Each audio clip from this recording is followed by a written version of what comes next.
জ্বালিয়ে জ্বালিয়ে সেই জোরে জোরে গান শুনছে।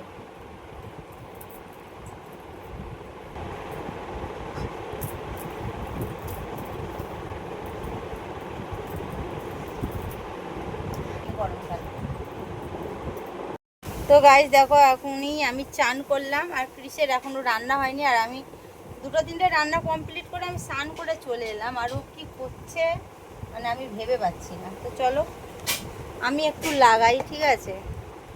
এই শীতকাল এলো, এবার না লাগালে আর হবে না, মানে এই বডি লোশন পুরো গা চচ্চর চচ্চর করবে না লাগালে।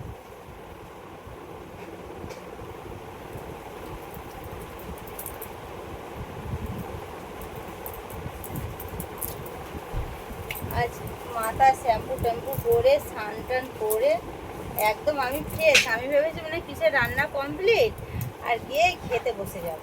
ও বাবা, সে কি করছে জানো, ঘরে হোম থিয়েটারে গান চালিয়ে চালিয়ে সে জোরে জোরে গান শুনছে।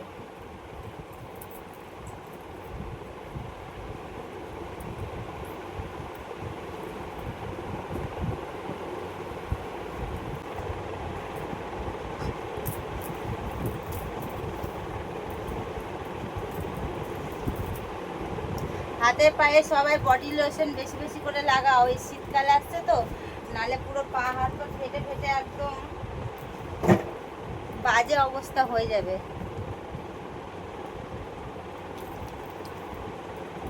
এই তেসব দিনগুলো চলে এলো, এই গরম করতে হয়নি গরমকালে।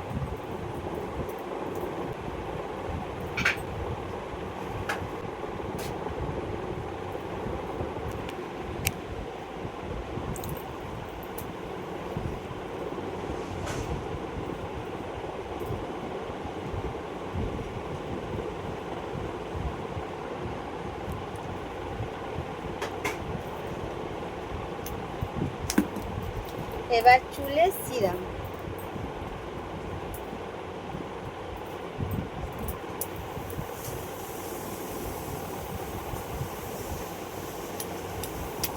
সিরাম একটা কিনতে হবে, শেষ হয়ে আসছে, অনেক দিন গেল সিরামটা।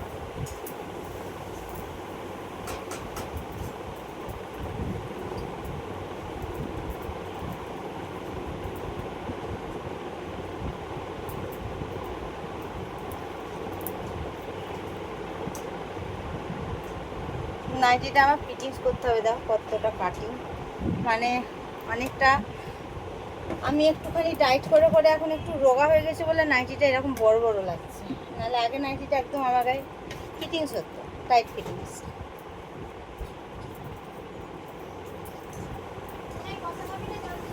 জল দিয়ে দাও, আগে মুখে আমার সিরাম মাখা হয়ে গেছে।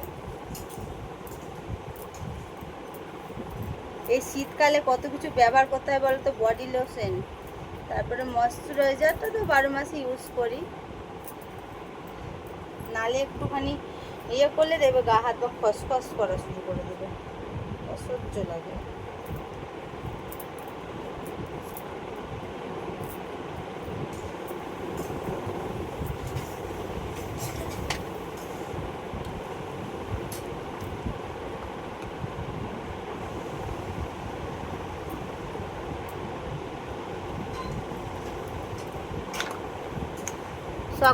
সবাইকে ওয়েলকাম করতে ভুলে গেছি, সকলকে ওয়েলকাম বন্ধুরা। এই ব্লগটা আমি এখনই পোস্ট করে দেবো, এই মাত্র স্নান করে উঠলাম। আর ক্রিস কি রান্না করছে সেটা তোমাদেরকে নেক্সট ব্লগে দেখাবো। আমি কি রান্না করেছি, ক্রিস কি রান্না করছে এখন, সেটা ব্লগ পরে আসবে ওটা।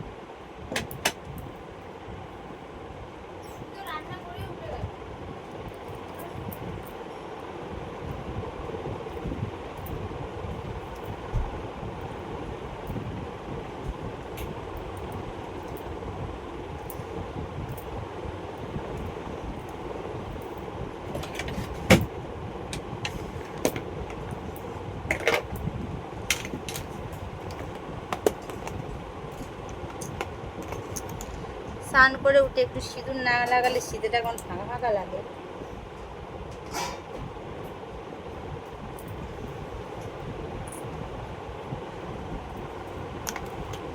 চলো আর কিচ্ছু করবো না, পুরো কমপ্লিট।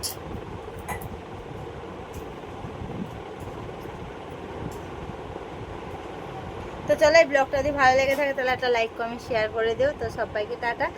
আর কি রান্না হচ্ছে না হচ্ছে নেক্সট ব্লগে তোমাদেরকে দেখাবো, ঠিক আছে? তো টাটা।